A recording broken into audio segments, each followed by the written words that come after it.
Hey everyone, Valdestot here, and on today's video we're going to be talking about my reaction to the Tanner Markley interview with Bentley Koup. And it's not what you think, okay, because I was actually surprised with the way the interview went and with the way Bentley handled himself. Now, you can make your own determination on if he's just simply doing damage control or if he's actually, being contrite, trying to throw that olive branch out there, maybe trying to become a kinder, gentler version of himself. But there was one point where he kind of went back and explained why he did the things he did. You can take that how you want. But anyway, let's get started.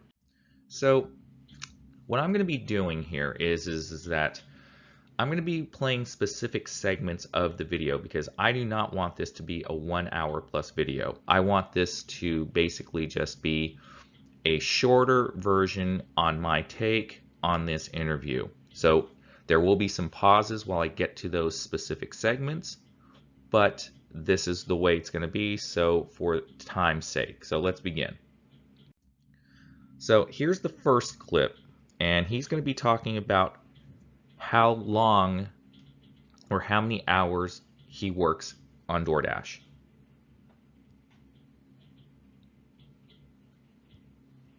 All right, so do you still DoorDash, and how often if you do?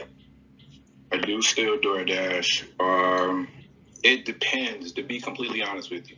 The more I DoorDash, the less other things can't get done. So I can't, I'm definitely not a full-time dasher, but 3 days a week, 6 hours a day is pretty much standard quo. I just got done dashing earlier today. So he admits he's not a full-time dasher and that he does other things. I didn't play that part out, but every person wants to do their own thing other than just the YouTube channel, okay? Unless it's me, I just go full on bore on into just trying to help drivers, right? But other dashers or other gig tubers, like, anyone else, they have their own aspirations. It's not just what they want to do on the channel. Like, he wants to promote his own clothing line. He says he wants to do things that he could only, was in his dreams, and he wants to attain those dreams. That's great and all. But at least he finally states that he is not a full-time dasher, and he lets it be known on the interview that he's a part-time dasher. So he may not get the full pulse of what a full-time dasher goes through, but he admits that. So let's go on to the next segment.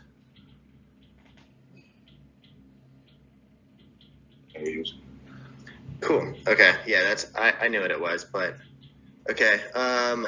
Has DoorDash ever paid you? Yes. Yes, they have. Yeah. Other than driving. Right. Okay. So I get paid like you get paid, right? I accept orders and I get paid.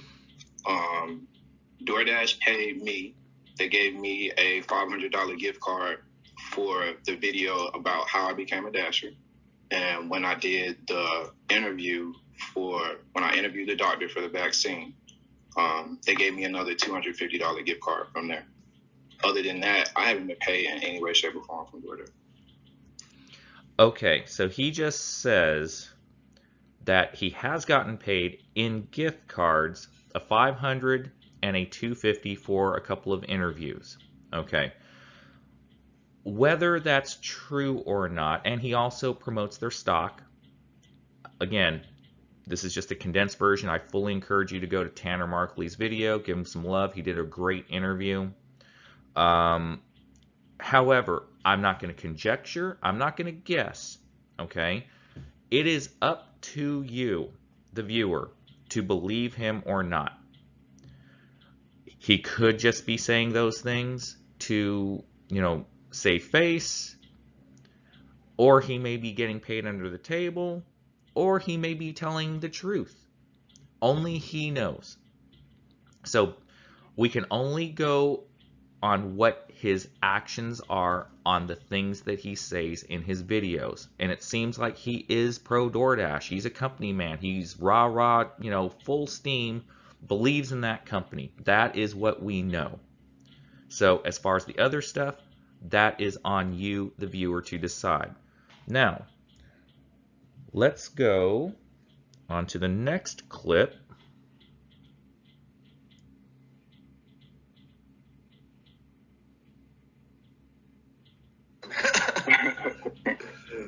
All right, so let's see.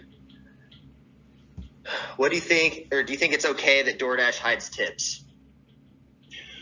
Do I think that it's okay that DoorDash hides tips? No, but I have an understanding of why they do it. What I don't think is okay is for someone who has 30 or 40 deliveries to be able to sit in a parking lot and take the deliveries from other full-time drivers. What I don't think is okay, right, is for somebody who hasn't dashed in over a year and a half to come there again, to sit at their house with the app on, right, and continually to turn down orders until they get a $30 or $40 order. Meanwhile, people like me with over 14,000 deliveries, right, I'm out here really trying to keep the app up and running, right? Because if I did the same exact thing, there would be no app. You would not be able to come back 6 months later, right? So it's a general understanding of why they are doing it that I think people should take more into account, right? Because like I said before, they don't hide tips from me, right? I've been doing this long enough to where I can spot these orders, right? Right off the bat, I know what I'm looking for. So it's not really a game. But there again, right? Like I said it, even before DoorDash even came out, and they didn't even come to me and tell me this. Okay, so pretty much, this is where I have a fundamental disagreement with. He doesn't think it's okay to hide tips, then blames new drivers for being independent contractors and versus being an employee. Don't blame drivers. Blame DoorDash for going with this model. When you, as a company, decide that you don't want to go with a W-2 employee model, okay, to save on taxes, to not pay workers' benefits, to go by labor laws, etc., and you decide you want to go on the independent contractor route, you better be fully prepared for the ramifications of going on that route. You can't control drivers when drivers have the ability to accept and reject orders. Period. We're not employees like a Papa John's pizza delivery guy, where they have to take every order that is handed to them, and they have to drive the miles and accept the pay regardless of if they get a tip or not. That's an employee, Bentley. We are not employees.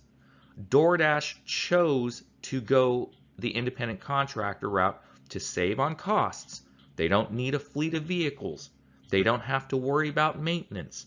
All they have to do is pay us a fair wage. Now, the debate is on what I've been platforming.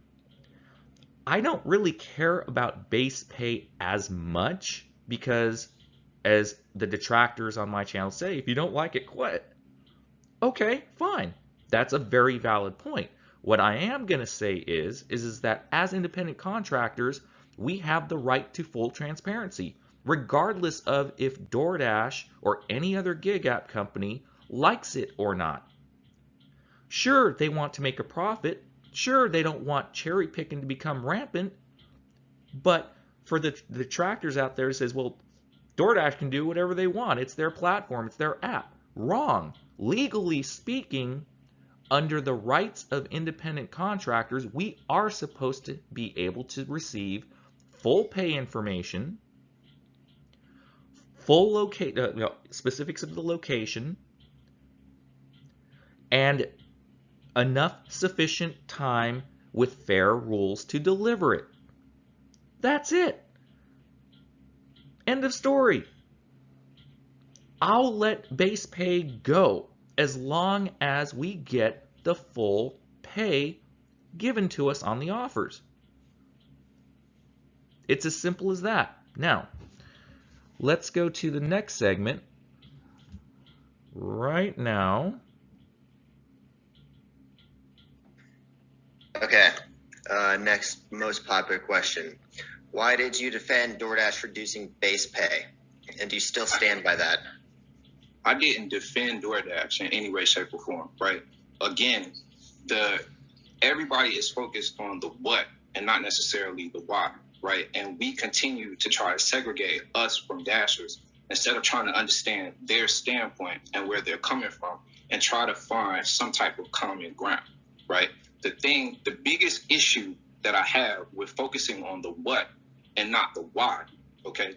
The DoorDash reducing the base pay is a moot point in California because of Prop 20. It's actually moot point, not mute as in unable to speak, but let's go on.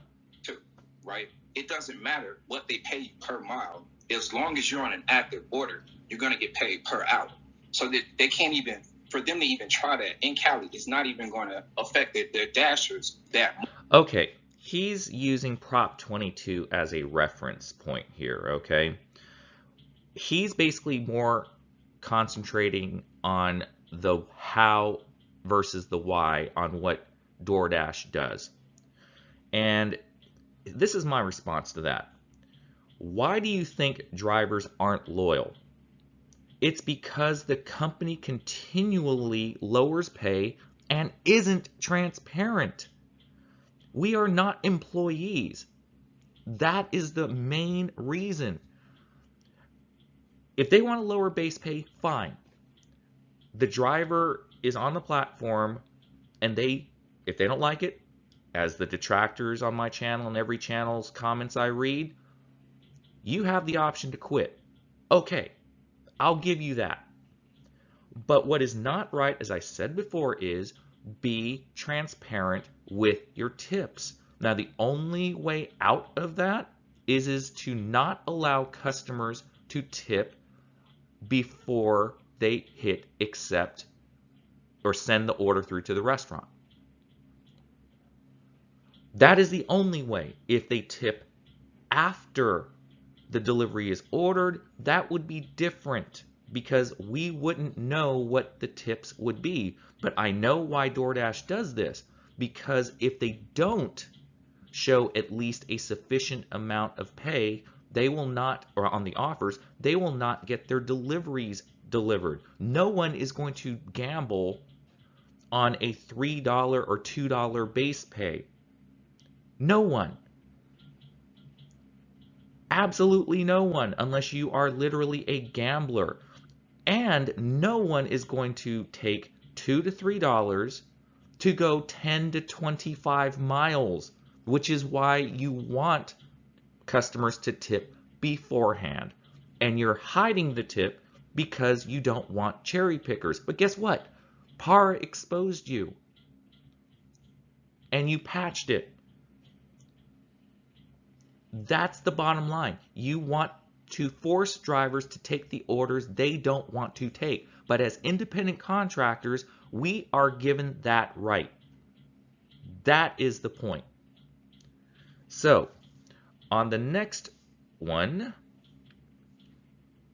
we are going to go to slightly a little further up. All right, we got here. There are Dashers who routinely say that they won't take orders over 3 and 4 miles, right? We got to stop doing that. Like, we got to stop running off at the mouth, telling people what we will and what we won't do, because it's coming back to hurt us. They are. Okay. Again, Bentley, I hear what you're saying, but don't blame the drivers. Blame the facilitator, who is DoorDash, that created this system. Okay? So, as a businessman that you always say that you are, you're saying we have to stop not taking orders if it's over 3 to 4 miles. Fine. Pay drivers enough to justify the long distance orders then. And some drivers don't want to destroy their cars driving 30,000, 40,000, or 50,000 miles a year. Bentley, doing these orders, right? During, these orders, right? Remember, they gave us the independent contractor designation. We are not employees like Papa John's, as I said before. Blame DoorDash and all these other gig apps for not making us employees. Because what you're saying sounds exactly like what you want us to become, employees, but yet you say later that you enjoy being an independent contractor and liking the flexibility to do what you want, as all of us do. But if they're going to call us independent contractors, they better, by sure, just treat us like one with their rules. And the rules state we must be given specific information, namely full disclosure in pay, regardless if it's their app or not. So, the next clip.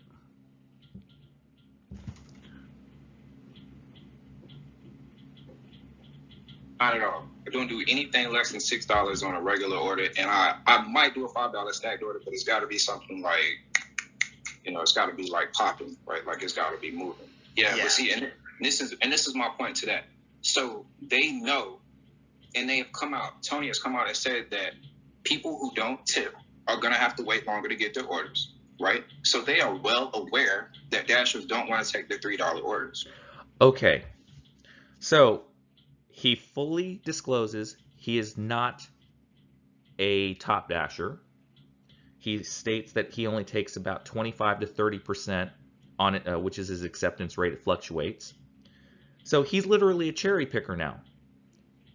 So as a cherry picker, aren't you going against your own rules of, taking every offer to help DoorDash out? This is what you used to say in the past from what I've heard. I don't watch your channel because of the rudeness you showed towards me in the Facebook group back in 2019. But I do watch other channels like Tanner's and everyone else, DoorDash Dad, Pedro's, etc., right? I do watch other channels. So which is it?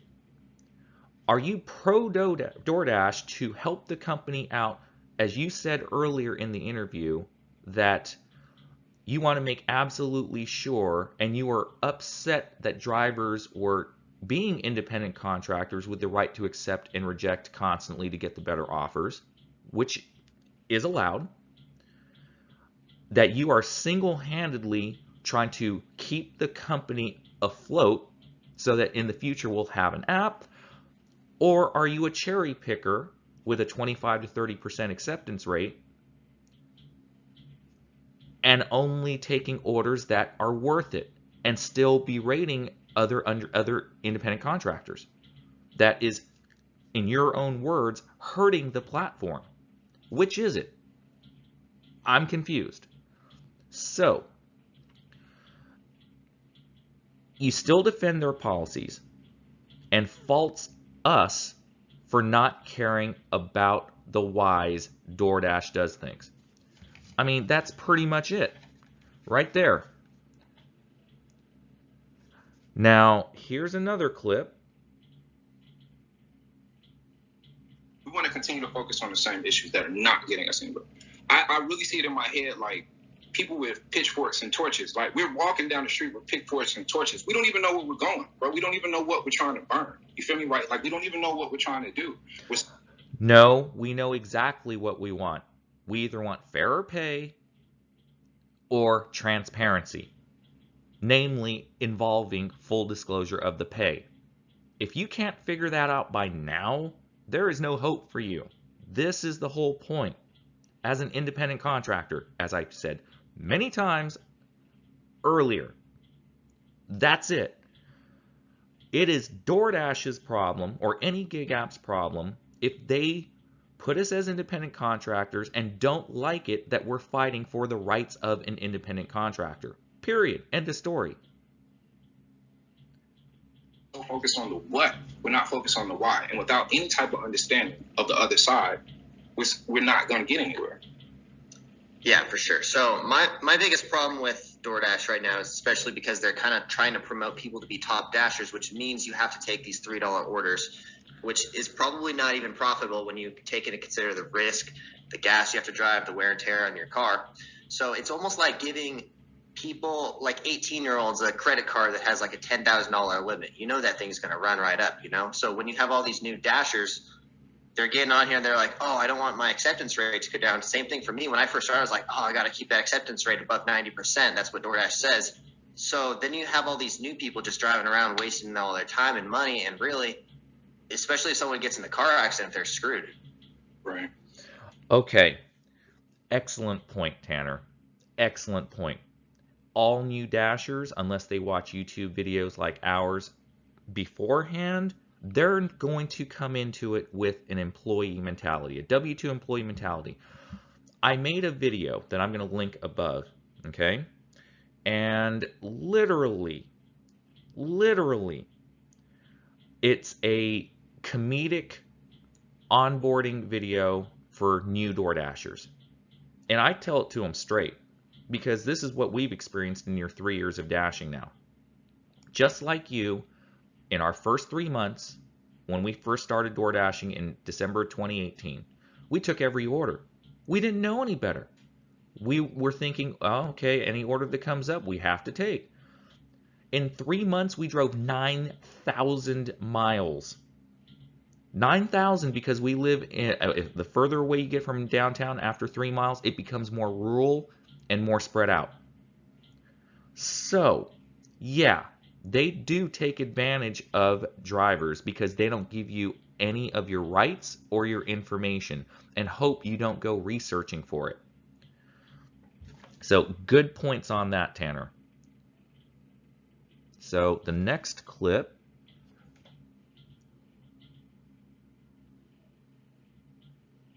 Get past that. Number one, without DoorDash getting into the positive, right? And that's just from a business standpoint. We can't ask them for more money when they're already in the negative. It's going to be it's like trying to get blood from a turnip, right? That's not going to work. And in doing that, we're going to have to find some ways to do things that we're already doing to help them to get to where they need to be so that they can help us to get to where we need to be, right? But I can tell you that they have a team, bro, that's dedicated to making sure that what we're getting paid is equitable. And okay, I'm going to stop it right there. Getting paid that's equitable. They have a dedicated team at DoorDash that addresses all our concerns, looks at all the stats and figures from every region, every market in the United States or the world, whatever you want to call it, wherever they are. And this is the best they can come up with. Here's the problem. You guys used an independent contractor model that was broken from day one. If you could take it all back, I'm pretty sure in order for you to get a profit quicker, you would have just made all of us employees. Why? Because as I said earlier, you treat us like employees, but you're subverting the tax system and how things operate to avoid paying for benefits, for accidental hazard insurance, workers' comp, all that stuff, right? In addition to federal, state taxes. By making us independent contractors, you don't have to pay for any vehicle costs, any fuel costs, any maintenance costs, none of it. You don't even have to pay for our well-being like an employee would. However, this has come full circle to bite DoorDash in the ass because, as I said earlier, you can't force drivers to take your crappy low-ball orders or far-distance orders. So what you're literally doing here, okay? What you're literally doing is coming up with a way to lower costs. So instead of decreasing pay, okay, and increasing the miles, you could simply increase costs to the customer, especially for long distance orders, if you want drivers to accept these orders. But you won't. And here's why. You have competitors. I'm a business person too. So in order to compete with your competitors, you have to keep prices at around the same level or undercut them. That is a race to the bottom. And at this point, you don't have that much far to go. We're already at $2 to $2.50 base pay. In certain areas, it's like $3 and $3.25. I was reading in my comments. So it depends on the market. In my market, we're at $2.50 right now. And Larry Bergelt's market, from what he said in my comment, he's at $2.25. I think he's in Kentucky, the Kentucky, the Kentucky area right there. Yeah. So anyway, Kentucky, Virginia, I think that's what it was. But anyway, the point is that you can only lower pay so much before it's not worth it for drivers to drive on the platform. Now, if you do ultimately, if your end goal is to get base pay to zero, that means that customers are going to have to fully subsidize driver wages, and that's not going to work because customers are already feeling the brunt, and yet you don't want to raise customer fees in order to make driver pay more equitable. Bentley is literally saying that they got to do what they got to do to stay afloat in order to make a profit. Yeah, but it's coming at the expense of drivers who are actually the number one part of that component to get them money, because without drivers, they don't get paid. And for those of you that have said in other comments, well, autonomous vehicles are coming, or they're already here. If the city or locality's infrastructure is conducive for it, you have to have a system set in place where autonomous vehicles can safely get from point A to point B. Also, there is a first time initial cost. Sure, they can write it off, but if they don't make a profit, you can't write off taxes on something that you don't pay any taxes on to begin with. So let's say they spend $100 billion to get an autonomous fleet up and running in every single market. And I think there's like 4,000 markets in the US, right? So let's say you get 100,000 vehicles, which is not a lot because there are 2 million dashers currently, a little slightly under, it's like 1.8, 1.9 million dashers. I looked it up on Google. So you're going to have to get at least 2 million vehicles every time that you need vehicles. Let's say once every 5 years, because you guys are going to be driving a hell of a lot of miles with those cars. Not all areas are going to be conducive for this system, namely high rises, apartment buildings, or anything that is not lower level, like single family homes, or someplace they can just park right up to the curb. And that's assuming the people themselves will want to leave their house, because a lot of people are lazy as hell. They want it right to their door. So how are you going to negotiate that? I know that there was a video that Pete just released from Pay to Drive that said he read a report that Grubhub is going to be going with a Russian, startup company or Russian autonomous vehicle platform to deliver to college campuses. Okay, those people may want to come out from their dorm rooms to get it. Whatever, they may not have a choice. But the fact remains, not all areas are going to be conducive for autonomous vehicles. It just won't. The hybrid solution, in my opinion, would be autonomous vehicles alongside regular human drivers for the areas that autonomous vehicles won't do, or won't go to, or can't deliver to. But anyway, moving on. Let's go to the next. All right, let's see here. Yeah, from a business perspective, it's a little strange that they're not profitable. I was just watching a video the other day about how DoorDash and these platforms still aren't profitable yet, and I almost feel like they're just kind of screwing each other over by advertising, $0 delivery fees and all that kind of stuff. So they've brought the level, like the par down so low that now they're just fighting over like who has the most market share, and eventually someone's going to get bought out, and there'll just be Grubhub and Uber or DoorDash and Uber left. I mean, we've kind of already eliminated Postmates. So for me, that's like, as someone who owns a footwear company, it's like, what if I tried to keep up with Walmart orders? You know, I couldn't sell shoes for the same price as Walmart or something. And if that was my business model, I'd be telling my athletes, I need you guys to promote these. I just can't pay you because we have to sell them for $26. If I sell them for $100, no one's going to buy them because they're just going to get shoes from Walmart, you know? Yeah. Okay, so excellent point, Tanner. Excellent point. And you just brought up something else. With autonomous vehicles, how are they going to deliver large delivery orders from Walmart or from Petco or from anything like that? You're literally becoming a UPS or a FedEx or a actual, delivery company delivering packages at that point. So how is that autonomous vehicle going to deliver all that stuff?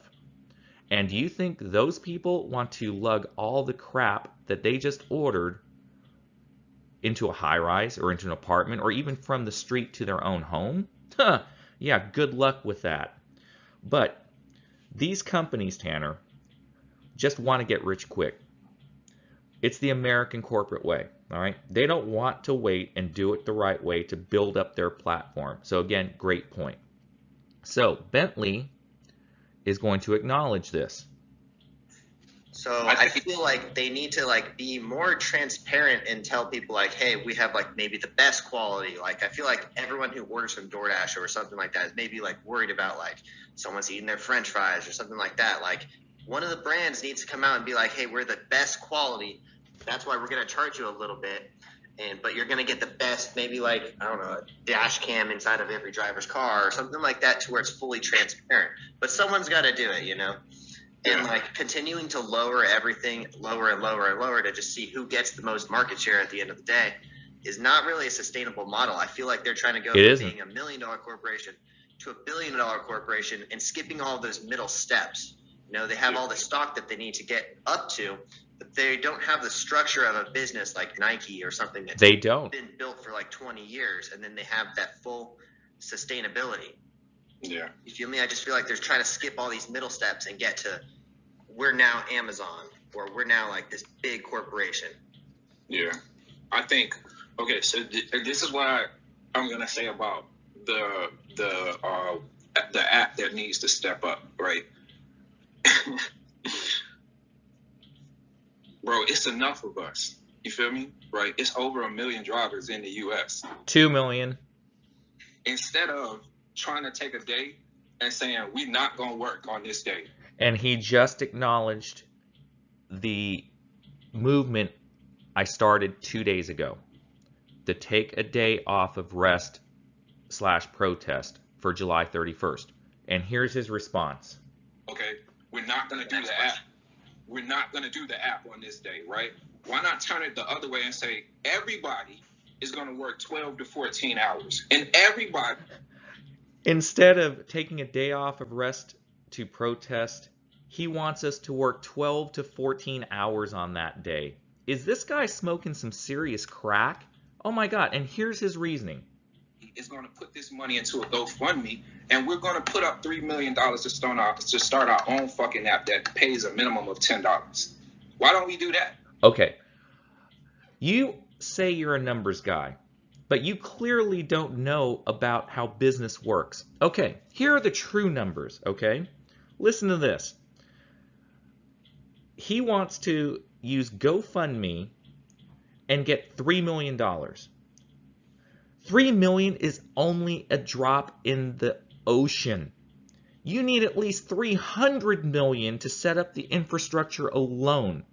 Tony Hsieh had private funding from banks like SoftBank, investment firms, and any other backer that he could find. $3 million is barely enough to develop a stable app that would go on a national scale. So Bentley, how much do server farms cost? Well over $3 million, that's for sure. How much does it take to get a team of lawyers to draw up contracts to protect the company and have them on retainer? You also have to advertise, get the word out to get drivers, which isn't as hard as it sounds, but it is daunting. You also have to provide a background check, unlike Checker, which sucks, but a legitimate third-party background check company. Then you have to provide a living wage. Now, here's the thing. You said $10 an hour, or $10. I think that's what you said, $10 an hour. If you are, then you're smoking some crack. No one's going to do that using their own car. But if it's $10 an order, then that means we have to fight with the other big three food delivery companies and try to maintain a small footprint and make it grow. So the only way that's going to work is if all the companies start raising prices in unison. You can't just go from a $3 base pay to a $10 base pay, no matter how much drivers want. It's not going to happen. You have to go to 3 to maybe 5 and maybe 6 tops until people are used to that price. So I don't know what business school you came from, but yeah, 3 million is not going to cut it. So let's continue. We got enough drivers. We are drivers, bro. We can multi-app, right? And we got the money. Everybody's making $200. You just said we can multi-app, but earlier on in the interview, you say you don't multi-app because you just want to promote one company, which is DoorDash. Which is it? $100 a day, right? So what's the problem? Give me one day. Give me $100. Give me 30,000 drivers. 30,000 drivers at $100. Let's put up $3 million. Let's start our own app. Yeah, you can get the app. Then what? You feel me? Right? Like, let's do that. Okay. So that's from that standpoint. But from a DoorDash standpoint, bro, I think what they got going on is just volatility. You feel me? Right now they're at a spot where they can't get the drivers under control. You feel me? And right. At the same time, they can't get the restaurants under control. Yeah, because you're charging the restaurants anywhere from 15 to 40%. Of course the restaurants are going to be pissed off. So anyway, enough of that. Let's go on to what LT says.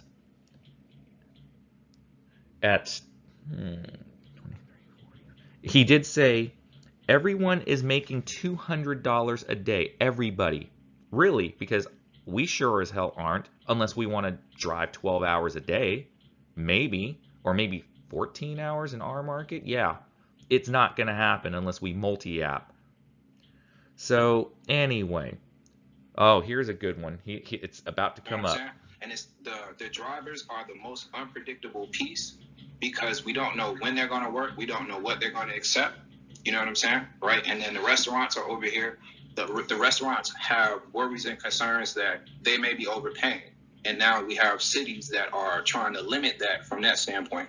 So I think there again, at some point in time, right, we all got to come together. And I think to your point, this is where the transparency comes in. I think if you're more transparent and you say, this is what we're using the money for, you feel me? Right? Because, right, somebody wrote me a comment and they were saying, you know, that DoorDash was getting, they were getting $24 for the order, but they were only paying us a $2 base pay. And it's like, well, no, they're getting 30% of the $24, which is about $8. And then out of that, they're giving you $2.50, right? So it's more like 25, 30%. Okay.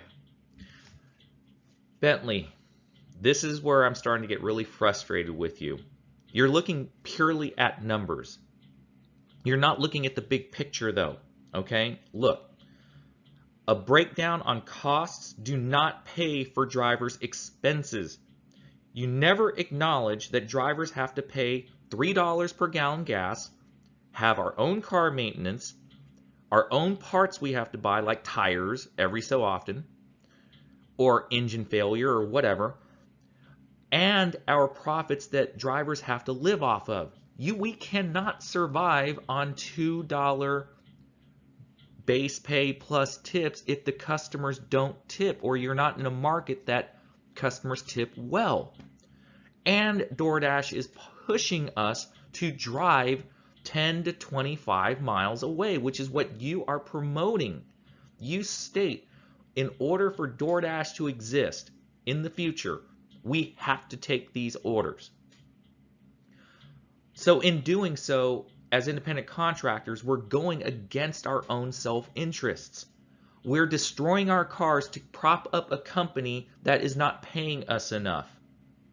What kind of business model is that? They refuse to increase costs or pass on costs to the customer because they don't want to lose the customers.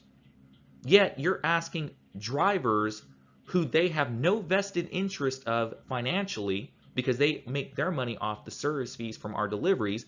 They don't put like a 20% tip default. They don't do that. I believe Caviar did, or one of those platforms did.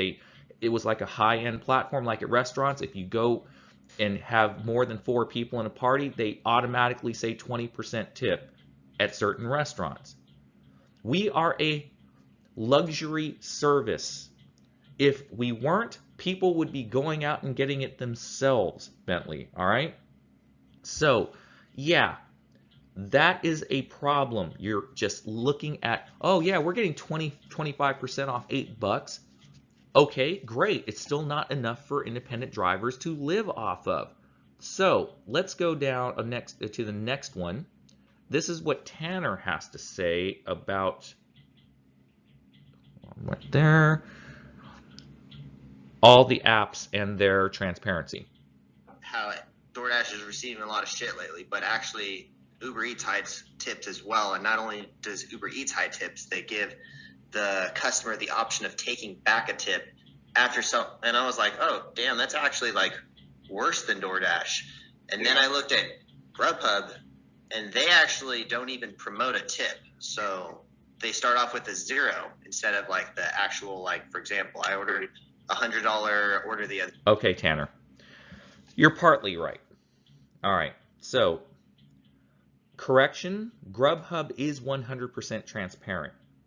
They just don't have a tip where it's defaulted to a certain tip. They let customers decide that. But what you see on Grubhub is what you actually get. 100% of tips, nothing is hidden, and that's it, okay? So with DoorDash, if DoorDash allowed the customer to only tip after the delivery was made, we wouldn't be having this argument, because guess what? As I said earlier, they wouldn't have that information either. But because they need that tip information beforehand so that they can entice drivers to drive further distances, they would be risking their own money if they did the tip after feature.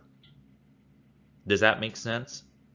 Okay, so anyway, and of course Uber, yeah, we just confirmed it.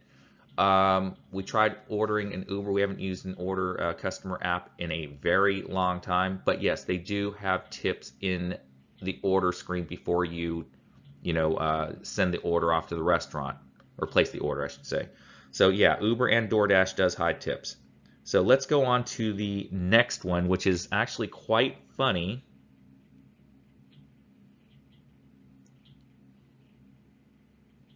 Right here. Tanner answer the fucking questions and stuff. Okay, so let's see. What did I miss? Oh, another huge question was, do you have beef with DoorDash Dad? I don't even think I need to answer that question. Okay, so yes, he has a beef with DoorDash Dad. He goes on and basically tries to downplay it. But the problem is, Bentley has a problem with negative people, right? Yet he's negative himself to his detractors in a very negative way. You can have a conversation, as he says later on in the video. He says he encourages conversation, but he does it the wrong way, and he does it negatively, and he does admit in that conversation that he actually just goes full-on negative to get his point across. So I'm going to say to you, Bentley, based on your own words, look in the mirror, all right? You were a bully in 2019 when you had that discussion with me in the Facebook group, and you're a bully by your own words. So pretty much it's never your fault, right? I mean, it really is. Your words are the gospel in your mind, and anyone that doesn't agree with you pretty much can go, pound sand. All right. So anyway, let's go to the next one. It's almost over.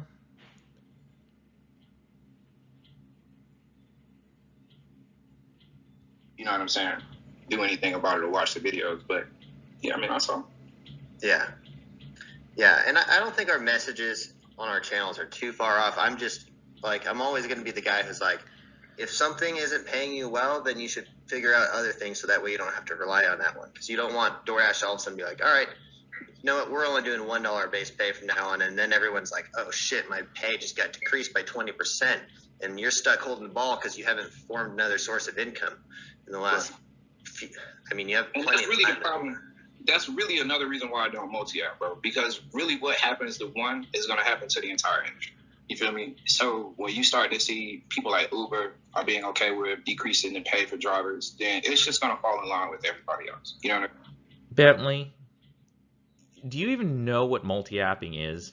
Okay, we multi-app so that we can avoid the crap offers when we get a good offer on any of the apps that we currently have on. And we either pause them, or the riskier drivers will multi-app 2 orders at the same time as long as they're going in the same direction.